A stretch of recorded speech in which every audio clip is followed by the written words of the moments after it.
अल्हम्दुलिल्लाह अल्हम्दुलिल्लाहि नहमदुहु व नस्तईनुहु व नस्तगफिरुह व नु'मिनु बिही व नतवक्कलु अलैहि व नऊज़ु बिल्लाहि मिन शुरुरि अनफुसिना व मिन सय्यिआति अअमालिना मय यहदिहिल्लाहु फला मुदिल्ल लहु व मय युद्लिल्हु फला हादिय लहु वअशहदु अल्ला इलाहा इल्लल्लाहु वहदहु ला शरीका लहु वअशहदु अन्ना मुहम्मदन अब्दुहु व रसूलुहु अम्मा बाद फ़इन्ना खैरल हदीसि किताबुल्लाह व खैरल हदी हदी मुहम्मद सल्लल्लाहु तआला अलैहि वसल्लम व शर्रल उमूरि मुहदसतुहा व कुल्लु मुहदसतिन बिदअह वकुल्लु बिदअतिन दलाला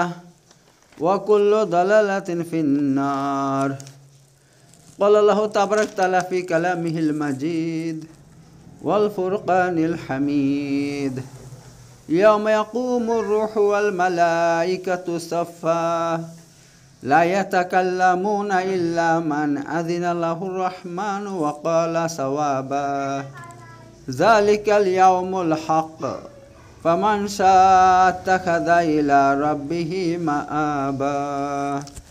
सदक़ल्लाहुल अलियुल अज़ीम। आज আমি দুটো বিষয়ে কথা বলবো, এক হচ্ছে ফেরেশতা আর দ্বিতীয় হচ্ছে শয়তান। ফেরেশতা আমাদের সবার কাছে আসে, কিন্তু কিছু কাজ আছে সেই কাজ করলে ফেরেশতা আসা বন্ধ হয়ে যায়। আর ফেরেশতা সমস্ত ফেরেশতা রহমতের ফেরেশতা। ফেরেশতা যে বাড়িতে থাকবে, যার কাছে থাকবে, তার বাড়িতে আল্লাহর রহমত বর্ষিত হয়, বরকত হয়, কল্যাণ হয়, উন্নতি হয়। আর তার বিপরীত যদি ফেরেশতা আসা বন্ধ হয়ে যায়, এবার ফেরেশতা কেন আসে না এমন 15টা কাজ আছে, ওই 15টা কাজ যদি কি করে তার বাড়িতে রহমতে ফেরেশতা আসা একদম বন্ধ হয়ে যায়, সে ফেরেশতা আসেই না। এবার ফেরেশতা যদি না আসে, এটা বিরাট বড় একটা ফিতনার কারণ হয়ে দাঁড়াবে। কারণ ফেরেশতা যেখানে থাকবে না সেখানে অটোমেটিক শয়তান চলে আসে সেখানে। আর শয়তান হচ্ছে সকল প্রকার ক্ষতির কারণ। শয়তান যে বাড়িতে থাকবে সেই বাড়িতে উন্নতি হয় না, বরকত হয় না, বালা মুসিবতে ভর্তি হয়ে যায় এবং ঝগড়া ঝামেলা লেগেই থাকে, আর অভাব অনটন লেগে থাকে, রোগের পর রোগ লেগে থাকবে। এরকম শয়তান যেই বাড়িতে বাসা বাঁধবে সেই বাড়িতে কোনো কল্যাণ নাই, কোনো বরকত নাই। তাতে আমাদের সবার বাড়িতে সবার সঙ্গে ফেরেশতা থাকা অনিবার্য, ঠিক আছে। এবার আমি আপনাদের সামনে এমন 26টা কারণ বলবো, যে 26টা কাজ করলে আপনার বাড়িতে ফেরেশতা আসবে, সবসময় ফেরেশতা আসবে, আপনার সঙ্গে ফেরেশতা থাকবে, ঠিক আছে। তো ফেরেশতা আল্লাহ তাবারক তাআলা দুনিয়াতে তার কাছে পাঠায় যাকে সুসংবাদ দেয়। আল্লাহ চাচ্ছে তাকে আমি সুসংবাদ দিব, তো ফেরেশতা পাঠিয়ে সুসংবাদ দান করেন আল্লাহ তাবারক তাআলা। যেরকম হযরত ইব্রাহিম আলাইহিস সালাম, তিনার 80-90 বছর বয়স হয়ে গেছিল, একদম বুড়ো হয়ে গেছে। তো তিনার স্ত্রী মা হাজরা, তিনিও বৃদ্ধ হয়ে গিয়েছে। এবার তাদের মনে একটা আকাঙ্ক্ষা ছিল যে আমাদের যে একটা ছেলে থাকতো, একটা সন্তান থাকতো, তো কতই না ভালো হইতো, এই বয়সে আমাদেরকে একটু সেবা যত্ন করতো।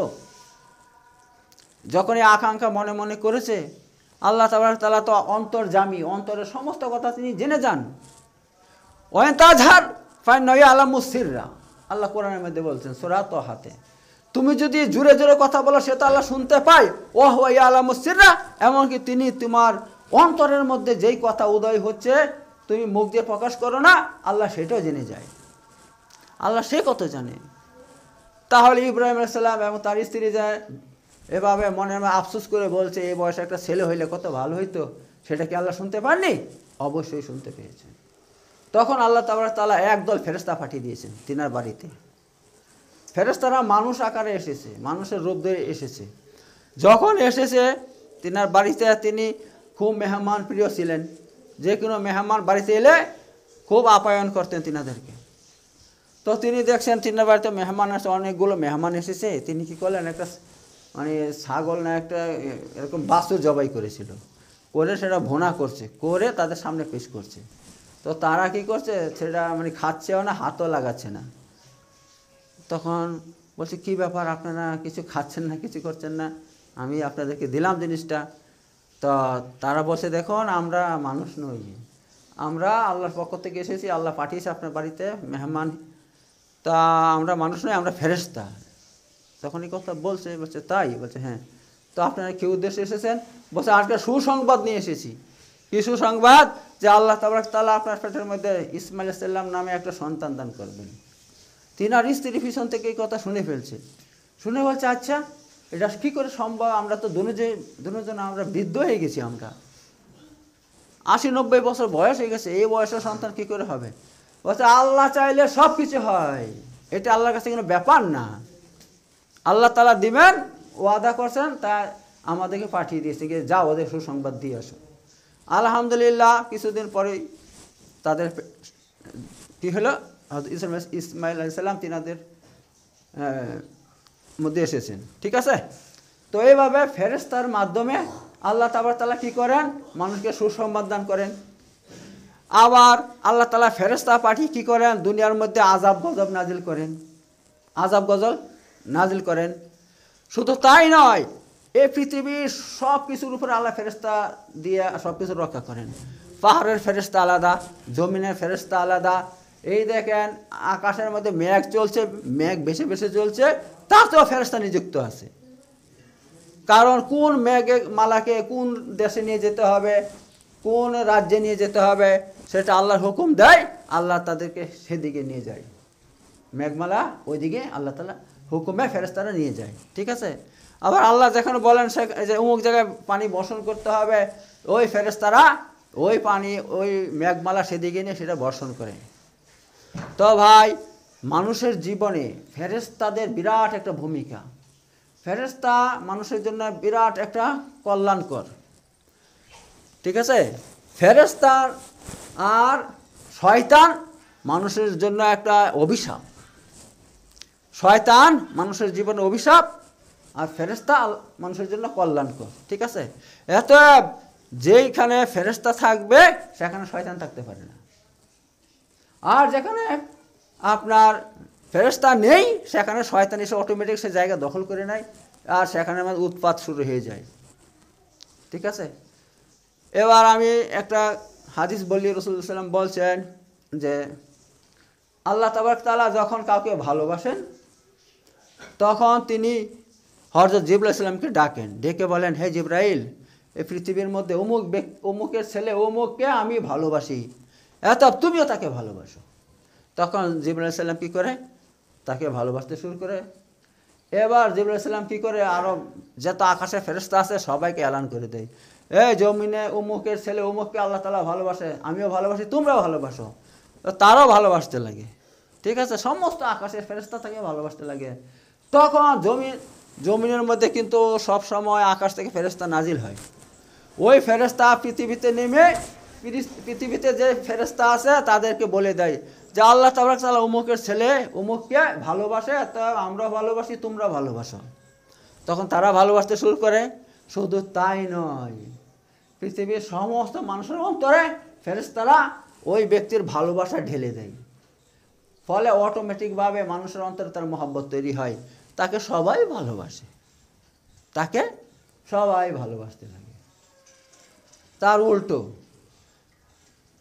আল্লাহ তাবারক তাআলা যখন পৃথিবীতে কাউকে ঘৃণা করেন তখন জিবরাইল আলাইহিস সালামকে ডাকেন যে আমি উমুককে ঘৃণা করি, তুমিও তাকে ঘৃণা করো। তিনি ঘৃণা করেন এবং তিনি এলান করে দেন সমস্ত ফেরেশতাদের মধ্যে আকাশের যে আল্লাহ তাবারক তাআলা পৃথিবীর মধ্যে অমুকের ছেলে অমুককে ঘৃণা করে, তো তোমরা তাকে ঘৃণা করো। এবং আকাশের ফেরেশতারা যখন পৃথিবীতে নেমে আসে তারা পৃথিবীর সমস্ত ফেরেশতাদেরকে বলে দেয় যে দেখো আল্লাহ তাবারক তাআলা অমুককে ঘৃণা করে, তোমরা তাকে ঘৃণা করো। তখন তারা ঘৃণা করতে লাগে। শুধু তাই নয়, আল্লাহ তাবারক তাআলা তার পাড়ার প্রতিবেশী এবং তাকে যারা যারা চেনে তাদের অন্তরে তার ঘৃণা ঢেলে দেয় তাদের অন্তরের মধ্যে, ফলে সবাই তাকে ঘৃণা করতে লাগে। তো বুঝতে পারছেন? তো ভালোবাসা এবং ঘৃণা এটা কোথা থেকে আসে মানুষের অন্তরে? আল্লাহর পক্ষ থেকে আসে সরাসরি। কার মাধ্যমে আসে? ফেরেশতাদের মাধ্যমে আসে। ফেরেশতাদের মাধ্যমে আসে এই সমস্ত জিনিস। অতএব তো ফেরেশতাদের একটা বিশাল ভূমিকা আছে। ফেরেশতা আমাদের জীবনে থাকা এটা বিরাট কল্যাণের জিনিস, না থাকা এটা বিরাট বড় ফিতনা। বড় ফেরেশতা না থাকা আমাদের জীবনে ফিতনা। এবার দেখেন এমন 15টা কারণ আছে। 15টা কারণ আছে। ওই কারণগুলো যদি থাকে আপনার মধ্যে, আপনার বাড়িতে রহমতে ফেরেশতা কোনো দিন ঢুকবে না, কোনো দিন ঢুকবে না। এমনকি স্বয়ং রাসূল সাল্লাল্লাহু আলাইহি ওয়াসাল্লামের বাড়িতে ঢুকেনি ফেরেশতা, 2টো কারণে ঢুকেনি। বুঝতে পারছেন তো? ফেরেশতা ঢুকে না, হয়তো জিবরাইল আলাইহিস সালাম পর্যন্ত তিনার বাড়িতে আসা বন্ধ করে দিয়েছিল। তো অনেক দিন পর জিবরাইল আলাইহিস সালাম এসেছেন, তো বাড়িতে আসে নাই, রাসূল সাল্লামের বাড়িতে প্রবেশ করে নাই, বাড়ির থেকে একটু দূরে প্রবেশ করছে। জিবরাইল আলাইহিস সালামকে দেখে তিনি অবাক হয়ে গেছেন। আল্লাহ রাসূল সাল্লাল্লাহু আলাইহি ওয়াসাল্লাম বললেন, হে জিবরাইল, কি ব্যাপার, কি ব্যাপার, তুমি অনেক দিন থেকে আমার বাড়িতে আসো নাই, আমার খবরও নেও নাই, কি ব্যাপার কি? তো জিবরাইল আলাইহিস সালাম বলেছে যে দেখেন আপনার বাড়িতে ওই যে একটা তক্তপোষ আছে না, ওর নিচে একটা কুকুরের বাচ্চা শুয়ে আছে। ওই কুকুরের বাচ্চাটা আছে বলে আমি যাইনি, আমি যাব না। তা তিনি কি করলেন? আল্লাহ সাল্লামকে কি করছেন? সে কুকুরের বাচ্চাকে মেরে দিয়েছেন? না, মারে নাই, কিছু করে নাই, ধরে তাকে ওখান থেকে বের করে ওই একটু দূরে দিয়ে আসছে। যখন দূরে দিয়ে আসছে তখন জিবরাইল আলাইহিস সালাম বাড়িতে চলে আসছে। ঠিক আছে? তো এমন এমন কিছু তুচ্ছ কারণ আছে, সাধারণ কারণ আছে, যেই কারণে ফেরেশতা রহমতে ফেরেশতা আসে না, বাড়িতে ঢোকে না। শুনলে আপনারা বলবেন এটা কিন্তু কথা হইলো, এমন তুচ্ছ কারণে কি ফেরেশতা ঢোকে না? হ্যাঁ, এমন তুচ্ছ তুচ্ছ কারণ আছে যেই কারণে ফেরেশতা বাড়িতে ঢোকে না। একবার আমাদের রাসূলের স্ত্রী মা আয়েশা রাদিয়াল্লাহু আনহা সুন্দর একটা বালিশ তৈরি করেছে দামি কাপড় দিয়ে। বুঝতে পারছেন? আর সেই কাপড়ের মধ্যে কি আছে? জীবজন্তু বা মানুষের এরকম ছবি ছিল। বুঝতে পারছেন? জীবজন্তু বা মানুষের ছবি ছিল, কিন্তু কাপড়টা খুবই সুন্দর দেখতে, খুব মনোরম। তিনি মনে করছেন যে আমি এত সুন্দরভাবে বালিশটা তৈরি করলাম, এবার আমার স্বামীকে যখন দিব, তিনি দেখে খুবই খুশি হবেন আমার উপরে এবং সমস্ত স্ত্রী থেকে আমাকে বেশি ভালোবাসবেন। কিন্তু হয়ে গেছে উল্টো। আল্লাহ সাল্লাম কোথায় ছিলেন? বিদেশে গিয়েছিলেন হয়তো সম্ভবত। তিনি এসেছেন সফর করে, যখন বাড়িতে ঢুকবেন তিনি এই বালিশ দেখে অবাক হয়ে গেছেন। তিনার মুখটা একদম বেজার হয়ে গিয়েছে। তখন বলছে, হ্যাঁ আল্লাহ সাল্লাম, কি আমি অপরাধ করলাম যে কারণে আপনার মুখটা এমনভাবে মানে হয়ে গেছে, একেবারে দেখতে বেজার হয়ে গেছে? বলেন তাহলে আমি সে কারণটা আমি তা থেকে তওবা করব। তা বালিশটা সামনে যখন রাখলেন যে এটা আমি আপনার জন্য তৈরি করছি, বলছে, হে আয়েশা, তুমি দেখতে পাচ্ছ এই বালিশের মধ্যে জীবজন্তুর ছবি আছে, জীবজন্তুর ছবি আছে বালিশের মধ্যে। তো জীবজন্তুর ছবি যেখানে থাকে সেখানে ফেরেশতা আসে না, কোনো ফেরেশতা আসে না সেখানে। আর ফেরেশতা না এলে সেই বাড়িতে শয়তানে ভর্তি হয়ে যায়। অতএব আমি এটা কখন ব্যবহার করব না, সঙ্গে সঙ্গে এটাকে পুড়িয়ে দেওয়া হইল। ঠিক আছে? তো এই ব্যাপার আমি আপনাদের সামনে এখন এমন 26টা কারণ বলবো, যেই কারণ যদি থাকে তাহলে আপনার কাছে ফেরেশতা আসবে। আর এমন 15টা কারণ বলবো, যেই কারণ যদি আপনার বাড়িতে থাকে, আপনার কাছে থাকে সেগুলো, তাহলে ফেরেশতা ঢুকবে না আপনার বাড়িতে, আপনার সঙ্গে ফেরেশতা থাকবে না, আপনার সঙ্গ ফেরেশতা থাকবে না, বাড়িতে তো থাকবে না, আপনার সঙ্গ থাকবে না। আর দেখবেন ফেরেশতা যদি থাকে না, মানুষের একটা বিপদ আছে না, আকস্মিক দুর্ঘটনা হয়ে যায়, দুর্ঘটনা ঘটে যায়। যদি ফেরেশতা থাকে তাহলে কখনো এরকম দুর্ঘটনা ঘটে না, ঘটবে না ইনশাল্লাহ। ফেরেশতা কাছে থাকলে কখনো দুর্ঘটনা ঘটবে না, ফেরেশতারা আপনাকে রক্ষা করবে। আর ওইভাবে যারা আপনার মুমিন মুসলমান, যারা খাঁটি মুমিন বান্দা আল্লাহ তাবারক তাআলার, যারা আল্লাহকে রব বলে মেনে নিয়েছে, আল্লাহকে রব বলে মেনে নিয়ে তারপর কায়েম রয়েছে, তার মানে বুঝতে পারছেন তো? অনেকে বলে আল্লাহ আমার রব, আল্লাহর উপর ঈমান নিয়ে এসেছি, বাস এতটুকুই, আর কিছু করে না। আল্লাহর হুকুম হাকাম পালন করে না, হ্যাঁ, আল্লাহর কথা মতো চলে না, আল্লাহর ইবাদতও করে না, তো তাদের জন্য আল্লাহ কোনো দায়িত্ব নেই। কিন্তু যারা আল্লাহকে রব মেনে নেওয়ার পর আল্লাহর হুকুম মতো চলে, আল্লাহর ইবাদত করে, তো আল্লাহ তাআলা সবসময় তাদের সঙ্গে ফেরেশতা নিযুক্ত করে দেন। ঠিক আছে, নিযুক্ত করে দেন, যার ফলে কি লাভ হয়, কোনো দুর্ঘটনা যদি ঘটতে যায় ওই ফেরেশতারা তাদেরকে রক্ষা করে, ফেরেশতারা রক্ষা করে তাকে এই দুর্ঘটনা থেকে। এই দায়িত্ব, কখনো তার বিপদ আসতে পারে না, হঠাৎ করে বিপদ আসতে পারে না, সে হঠাৎ করে মরে যাবে না ইনশাল্লাহ। এই একটা দায়িত্ব, বুঝতে পারছেন তো, যারা আল্লাহকে রব মেনে নেওয়ার পর আল্লাহর হুকুম মতো চলবে। তো এই নিয়ে আমি অনেক কথা আপনাদের সামনে বলবো ইনশাল্লাহ। আর 2 নম্বর হচ্ছে আপনার যাদের ঈমান শক্তিশালী, তাদের সঙ্গে ফেরেশতা থাকে, আল্লাহ তাআলা তাদেরকে ফেরেশতা দিয়ে রক্ষা করে। শক্তিশালী ঈমানের লক্ষণ কি ভাই? শক্তিশালী ঈমানের লক্ষণ হচ্ছে একমাত্র সে আল্লাহকে মানে, আল্লাহর উপর ঈমান নিয়ে আসছে একদম মজবুতভাবে যে আল্লাহ ছাড়া কোনো মাবুদ নাই, এবং আল্লাহর উপরে সব ব্যাপারে আল্লাহর উপরে ভরসা রাখে, কাউকে ভয় করে না, পৃথিবীর কোনো রোগকে দুঃখকে কিছুকে ভয় করে না, দারিদ্রতাকে ভয় করে না, যে গরিব হয়ে গেছি যাই হোক, একমাত্র আল্লাহ আছে, আল্লাহ আমাকে দেখবে, সব ব্যাপারে আল্লাহর উপরে ভরসা রাখে। ঠিক আছে, তাকে বলে মজবুত ঈমানদার। কোনো আল্লাহকে ছেড়ে কোনো গায়রুল্লাহর কাছে যায় না, কোনো মাজারে যায় না, কোনো আপনার পীরের কাছে যায় না, অন্য কারোর সেজদা করে না, অন্য কারোর উপর ভরসা রাখে না, একমাত্র আল্লাহর উপর ভরসা রাখে, আল্লাহর জাতের উপরে ভরসা রাখে। ঠিক আছে, তো তাকে বলে মজবুত ঈমানদার। এমন যে মজবুত ঈমানদার হবে, আল্লাহ তাআলা তার সঙ্গে কী করে, তা একটা ফেরেশতা নিযুক্ত করে দেয়, সবসময় তার সঙ্গে থাকে।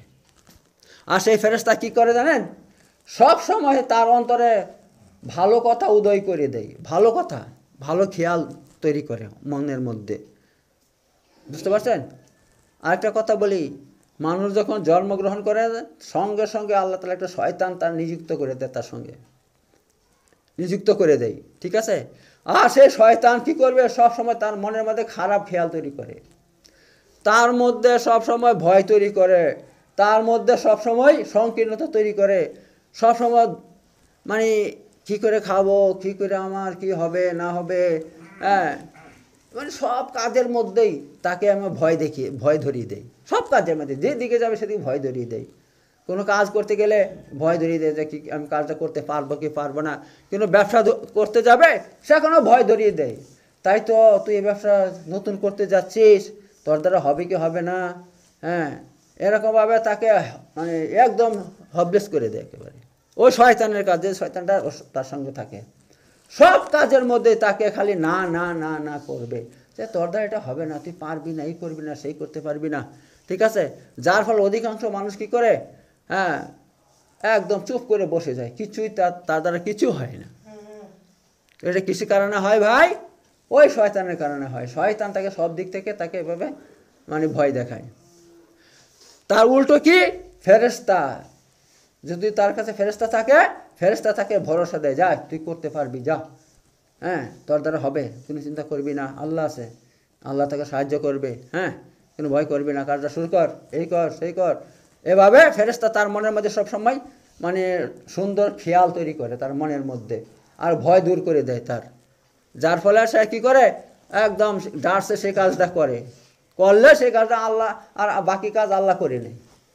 ঠিক আছে, তো এই ব্যাপার যারা সত্যিকার ঈমানদার হবে, মজবুত ঈমানদার হবে, তাদের কাছে সবসময় কি থাকে, ফেরেশতা থাকে, এবং সে যেই কাজটা বলে করব, ফেরেশতা বলে তুই কর, ইনশাল্লাহ কাজটা হয়ে যাবে, কোনো চিন্তা করবি না, ইনশাল্লাহ সে কাজ হয়ে যায়, সঙ্গে সঙ্গে সে কাজটা হয়ে যায়।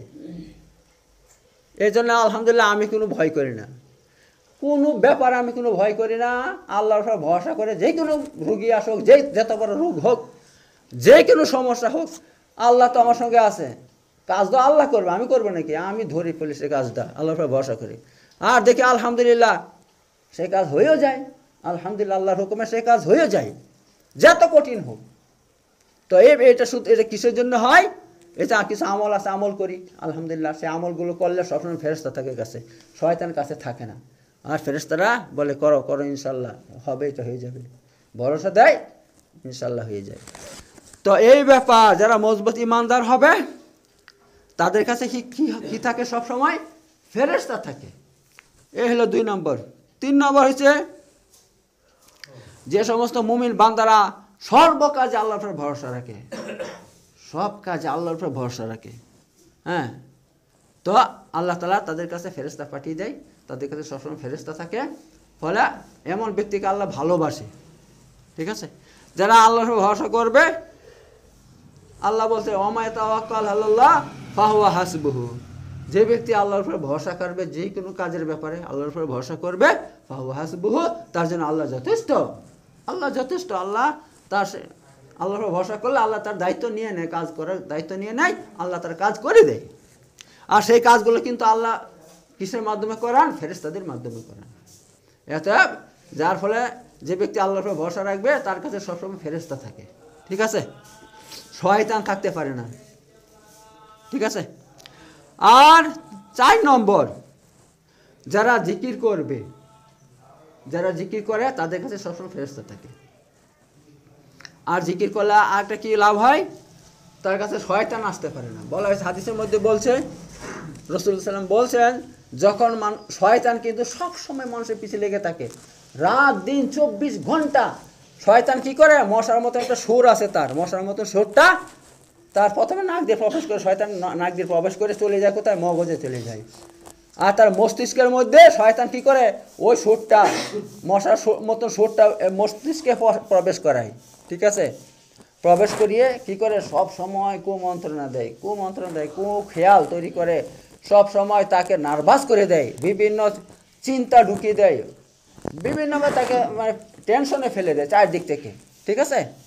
তো হাদিসের মধ্যে বলা হয়েছে, যখন সে আল্লাহর জিকির শুরু করে দেয়, সুন্নত মোতাবেক জিকির হইতে হয়। ভাই দেখো, বেদাতি জিকির অনেক আছে, বেদাতি জিকির অভাব নাই, বেদাতি জিকির করলে কোনো লাভ হবে না, কোনো লাভ হবে না। সুন্নতি জিকির, বেদাতি জিকির যেরকম মাফি কালবি গায়রুল্লাহ লা ইলাহা ইল্লাল্লাহ, এই মাফি কালবি এভাবে এই সমস্ত জিকির করা যাবে।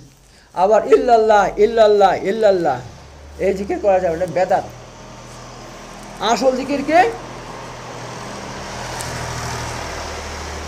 আসল জিকির হচ্ছে লা ইলাহা ইল্লাল্লাহ, পুরো জিকিরটা বলতে হবে, পুরোটা, লা ইলাহা ইল্লাল্লাহ, আল্লাহ ছাড়া কোনো মাবুদ নাই। আর ইল্লাল্লাহ, ইল্লাল্লাহ মানে কিন্তু, ইল্লাল্লাহ কিন্তু আল্লাহ, কিন্তু আল্লাহ, তার মানে কি? তার মানে তো সম্পূর্ণ হচ্ছে না। লা ইলাহা ইল্লাল্লাহ, কোনো মাবুদ নাই, ইল্লাল্লাহ কিন্তু আল্লাহ, অর্থাৎ আল্লাহ একমাত্র মাবুদ, তাছাড়া অন্য কোনো মাবুদ নাই। আবার একটা বেদাতি জিকির আছে, আল্লাহ আল্লাহ আল্লাহ, এটা বেদাতি জিকির ভাই। কেন? শুধু আল্লাহ আল্লাহ বলা হবে না, আল্লাহু আকবার বলুন, আল্লাহু আকবার, আল্লাহ সব থেকে বড়, আল্লাহ সব থেকে বড়, এইটা হচ্ছে হাদিসের জিকির। রাসূলুল্লাহ সাল্লাল্লাহু আলাইহি ওয়াসাল্লাম আমাদেরকে শিখিয়েছেন আল্লাহু আকবার বলতে হবে, অথবা ইয়া আল্লাহ ইয়া আল্লাহ এটা বলুন। হ্যাঁ, শুধু আল্লাহ আল্লাহ আল্লাহ করে জিকির করে, এটা বেদাতি, ঠিক আছে। তো যখন বান্দা এরকম সুন্নতি জিকির করতে লাগবে, শয়তান তখন ওই সুরটা তুলে ফেলে, মগজ থেকে তুলে পিছনে হটে যায়। কতক্ষণ পর্যন্ত? যতক্ষণ জিকিরে সে লিপ্ত থাকবে। যখন সে জিকির বন্ধ করে দেবে, আবার চলে আসে, আবার সুরটা ঢুকিয়ে দিয়ে আবার চুপ করে বসে থাকে, আর মনের মধ্যে খেয়াল তৈরি করে, বিভিন্ন চিন্তা ভাবনা তৈরি করে, তাকে টেনশনের মধ্যে ফেলে দেয়। তো এই ব্যাপার। তো বলা হয়েছে, কোনো বান্দা যদি পৃথিবীর বুকে কোথায় জিকির করে, ফেরেশতারা যারা ঘুরে বেড়াচ্ছে তাকে ঘিরে ফেলে। যদি এক ব্যক্তি হয়, সে একা জিকির করছে, তাকে ঘিরে ফেলে। আর যদি দেখা যায় অনেকগুলো মানুষ বসে এভাবে জিকির করছে, সুন্নতি জিকির করছে, ওই মজলিসটাকে ঘিরে ফেলে ফেরেশতারা। শুধু ঘিরে ফেলে নয়, তাকে ঘিরে ফেরেশতা পৃথিবী থেকে না আকাশ পর্যন্ত ফেরেশতা আর ফেরেশতা হয়ে যায়, ঠিক আছে, এত ফেরেশতা। এবার যখন জিকির শেষ হয়ে যায়, তখন ফেরেশতারা সবাই আল্লাহর কাছে চলে যায়। আল্লাহ আলিমুল গায়েব, তিনি সব কিছু জানেন, যে তারা কোথায় থেকে এসেছে, কী করেছে, আল্লাহ সব জানে। তারপরে প্রশ্ন করেন, হে আমার ফেরেশতারা, তোমরা এতক্ষণ কোথায় ছিলে, কোথায় থেকে এলে? তখন ফেরেশতারা বলে, হে আল্লাহ তাবারক তাআলা, পৃথিবীর অমুক জায়গায় অমুক স্থানে আপনার বান্দারা জিকির করছিল, হ্যাঁ, এবং তাদের নাম পর্যন্ত বলে দেয় ফেরেশতারা, উমুকের ছেলে উমুক উমুক উমুক নামের উমুক লোকেরা জিকির করছিল বসে বসে। তো আমরা সেখানে গিয়েছিলাম, সেখান থেকে এলাম। তো আল্লাহ বলেন, আচ্ছা ওই ফেরেশতারা বলো ওরা তোমার কী চেয়েছিল? হে আল্লাহ তাবারক তাআলা, তারা জান্নাত চেয়েছিল। হে আল্লাহ আমাদেরকে জান্নাত দান করুন। হে ফেরেশতারা, তারা কি জান্নাত দেখেছে? না, তারা দেখেনি। যদি দেখতো কি হইতো? তাহলে আরো বেশি বেশি করে জান্নাতের আকাঙ্ক্ষা করতো। হে ফেরেশতারা, আর কি চেয়েছে ওরা? হে আল্লাহ তাবারক তাআলা, তারা জাহান্নাম থেকে আশ্রয় চেয়েছে আপনার নিকট। হে ফেরেশতা, তারা জাহান্নাম দেখেছে? না, দেখে নাই। যদি দেখতো তাহলে আর বেশি বেশি করে জাহান্নাম থেকে বাঁচার চেষ্টা করতো। হে ফেরেশতারা, আর কি দেখেছো, আর কি শুনেছো? হে আল্লাহ তাবারক তাআলা, এই মজলিসের মধ্যে একটা লোক এসে বসেছে, যে এই মজলিসের সঙ্গে তার কোনো সম্পর্কই নাই। সে চলে যাচ্ছিল ওখান দিয়ে, জিকির করার উদ্দেশ্য নাই। হ্যাঁ, ওরা কী করছে দেখি একটু, এই মনে করে তাদের কাছে বসে পড়ছে। সে তেমন জিকিরও করে না, কিন্তু আল্লাহ বলছেন তাকেও মাফ করে দিলাম। হে আল্লাহ তাকে মাফ করে দিলেন। সে তো মানে এরকম সাধারণ মানুষ, মানে তার জিকির করার উদ্দেশ্য নাই, সে সেরকম জিকির করেও নাই, খালি বসেছে ওই মজলিসে। বলছে এইটা এমন একটা মজলিস যে এই মজলিসে যারা বসে, এই মজলিসের খাতিরে আমি তাদেরকে মাফ করে দিই। তো কি বুঝতে পারছেন? যেখানে জিকির হবে অথবা যারা জিকির করবে নিরালায় বসে বসে, সেখানে ফেরেশতা চলে আসে এবং ফেরেশতারা ঘিরে ফেলে। ঠিক আছে? এত আপনার যদি চান যে আমার কাছে ফেরেশতা থাকুক সব সময়, তাহলে আপনি মধ্যে মধ্যে একটু একটু জিকির করবেন, একটু একটু জিকির করবেন। সুবহান আল্লাহ, আলহামদুলিল্লাহ, লা ইলাহা ইল্লাল্লাহ, আল্লাহু আকবার। এমন জিকির করতে লাগবেন, দেখবেন ফেরেশতারা এমনভাবে চলে আসবে না, যেরকম একটু গুড় ফেলে দেন, গুড় ফেলে অটোমেটিকভাবে কোথায় থেকে যে মাছি চলে আসবে আপনি বুঝতে পারবেন।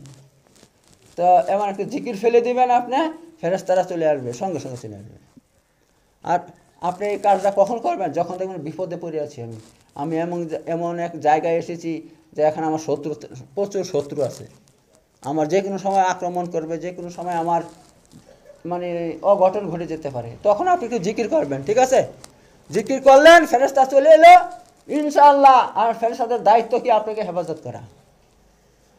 শুধু আপনি জিকির করার পর একটু বলবেন যে আমি তো বিরাট বড় মুসিবতে পড়ে গেছি, আমার এই এরকম শত্রু বা এই সেই, যেটা আপনার সমস্যা বলে দেবেন। আর ফেরেশতাদেরকে সাহায্য চাইবেন না, আল্লাহকে বলবেন, হে আল্লাহ তাআলা, তুমি আমাকে উদ্ধার করো, তুমি আমার একটা ব্যবস্থা করো। আল্লাহকে বলবেন, সেটা ফেরেশতাকে বলবেন না। তো ফেরেশতারা সব শুনে ফেলবে যে আচ্ছা এই ব্যাপার, তাহলে আমরা যাব না, ও যতক্ষণ পর্যন্ত ওর বিপদ দূর না হবে ওর সঙ্গে থাকবো। ঠিক আছে? তো এরকম পদ্ধতি। এত যারা জিকির করবে তাদের কাছে কী করে? সবসময় ফেরেশতা থাকে।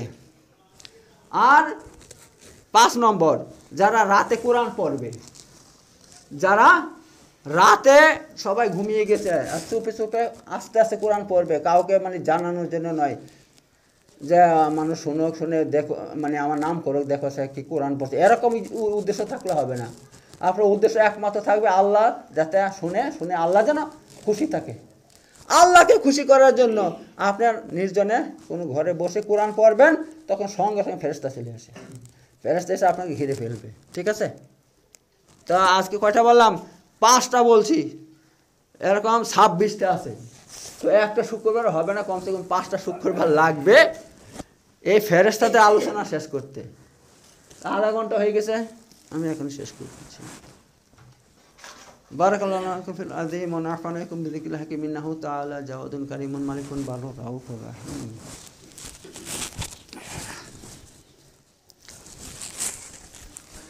ওয়া আখিরু দাওয়ানা আলহামদুলিল্লাহি রাব্বিল আলামিন।